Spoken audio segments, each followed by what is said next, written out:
porque hoje o nosso objetivo é entender quais são os 5 princípios para um terapeuta ter resultados. Princípios reais, gente. Eu vou estar trabalhando aqui, falando para vocês de pontos cegos, que às vezes vocês podem ter passado por diversas formações, inclusive ser já um terapeuta atuante, mas pode não estar enxergando esse ponto. Ainda hoje eu estava falando, tendo uma sessão de tirar dúvida com os meus alunos e dizendo o quanto pequenas coisas que a gente vai falar aqui hoje pode estar sendo o caos que você está vivendo e você não sabe, terapeuta. Então, hoje, o objetivo é que você consiga enxergar esses pontos que podem estar aí tapando e fazendo com que você fique com medo de ser o terapeuta que você realmente merece. Muitas vezes, a gente acha que ter uma técnica vai fazer com que a gente se sinta mais preparado como terapeuta, certo? Quem aqui já pensou, eu só preciso da técnica certa para conseguir alcançar, e depois, quando eu alcancei uma técnica certa, ou uma técnica que todas as pessoas que estavam à minha volta, ou algumas pessoas à minha volta, simplesmente disseram, eu estou tendo resultados, e aí eu vou, acredito nessa técnica, mas de alguma forma eu não tenho resultados. Alguém já passou por isso? Essa sensação de ter resultados, de querer resultados, e não estar conseguindo ter o resultado que deseja? Às vezes isso acaba acontecendo. E aí é o que eu chamo de paralisia terapêutica, que é quando eu sinto que só precisava de uma coisa que todo mundo está falando que dá certo, e aí eu tenho essa coisa e não consigo dar certo. O que será que está por trás desse ponto cego? Então, a primeira armadilha, né, dos princípios para um terapeuta ter resultados, eu vou falar em tom de armadilha, em tom de princípios, para vocês entenderem, é saber o porquê e não apenas o como da técnica. O que eu quero dizer com isso?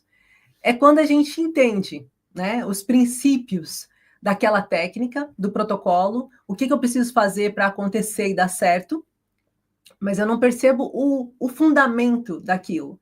É como se vocês já passaram pela escola, de certeza, e na escola, às vezes, a gente vai fazer uma prova, principalmente história. Vou colocar aqui história, que é uma das coisas que mais acontece, é uma prova de história em que a gente decora tudo, só que a gente não entende. E se perguntarem de uma forma diferente, a gente trava no momento. Então, quando a gente pensa só apenas na técnica, a gente se torna um terapeuta aplicador.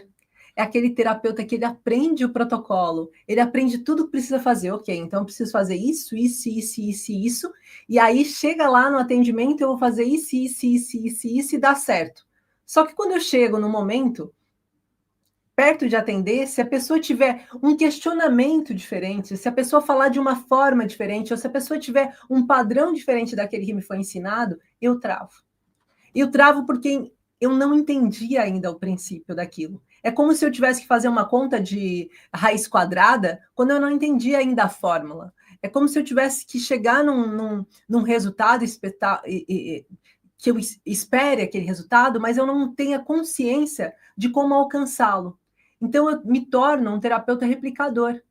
Eu vou e começo a ser aquela pessoa que só pensa na aplicação e não consigo compreender que eu estou trabalhando com a complexidade humana. E muita gente não se desenvolve, inclusive, por conta disso, porque fica só baseado naquilo que eu preciso alcançar para estar pronto e me preparando para aquela realidade, né? O cliente chegar e eu conseguir fazer aquele protocolo dar certo. E a primeira coisa que eu preciso falar para vocês é que não é sobre seguir à risca um protocolo. É sobre se conectar de verdade com o paciente. Então, uma das coisas que vai fazer você ser um terapeuta de resultados é você prestar atenção de fato no que aquele paciente está dizendo. Inclusive, no primeiro módulo da formação, nos princípios do terapeuta, eu falo isso para vocês. Nós temos que ser terapeutas humanizados, nós temos que olhar aquilo que está acontecendo, enxergar aquilo que o paciente está passando e começar a entender a história dele de dentro para fora. Então, não dá para a gente já vir achando que com uma matemática perfeita, 2 mais 2 será 4. No consultório não será assim. E eu preciso começar a entender os fundamentos. Então, se eu estou trabalhando com ansiedade e depressão, quais são os 3 fundamentos que eu preciso entender? Que a ansiedade e depressão, ela não é uma questão apenas psicológica. Não é uma questão só mental e não é uma questão só física. É uma questão emocional que afeta a mente do paciente, que traz consequências físicas. E eu preciso conseguir compreender essas 3 áreas distintas, porque se eu não compreendo essas 3 áreas distintas, eu não levo o meu paciente para um caminho de cura. tá? Então, é importante que eu entenda. Se eu entendo essa complexidade, eu não vou ficar congelado na frente do meu paciente quando o protocolo dele for diferente do que eu quero. Eu vou conseguir me sentir segura e tranquila para isso acontecer com todo o carinho possível.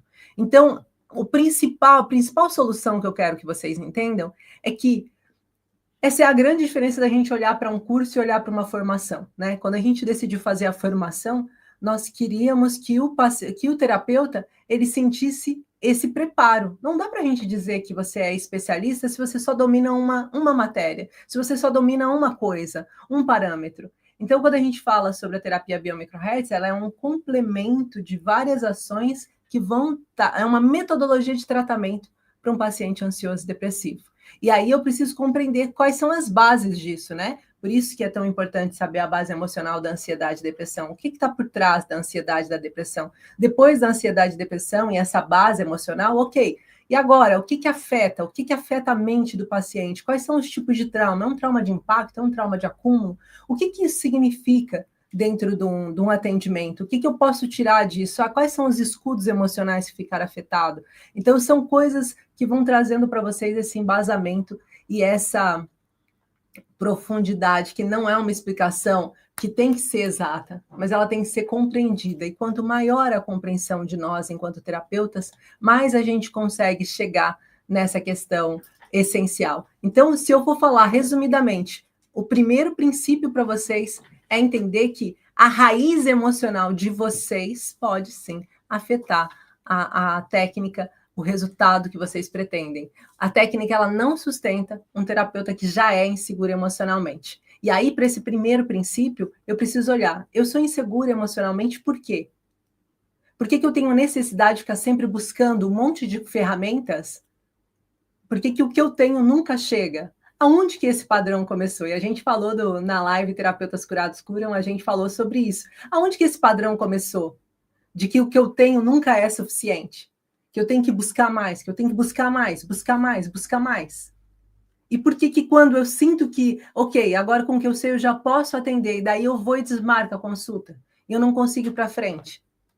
Então, não é sobre a quantidade de certificados que vocês têm na gaveta ou na parede de vocês, mas é sobre o quanto você, de fato, está olhando para o processo e falar, eu quero começar a entender o que está acontecendo comigo para colocar para fora.